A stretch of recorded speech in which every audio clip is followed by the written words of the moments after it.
So maraming fitna at yung Muslim ay dapat nagpapakupkup kay Allah at syempre nagpapatatag ng kanyang sarili sa pamagitan ng kaalaman at syempre ang ililigtas niya sa fitna hindi lang yung sarili niya, pati pamilya niya lalo na.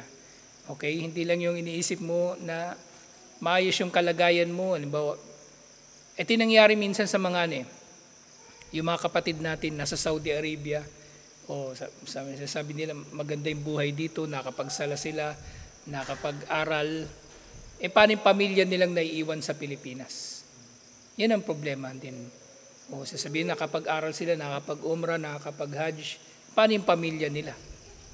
Marami silang kaya katwiran kaya ayaw nila umuwi. Kaya may trabaho, biyaya, ganyan, pag-aaral. Pero hindi nila alam, dito sa Pilipinas, yung pamilya nila nagkakawatak-watak na. Yung isa niyang anak, tulog lang ng tulog.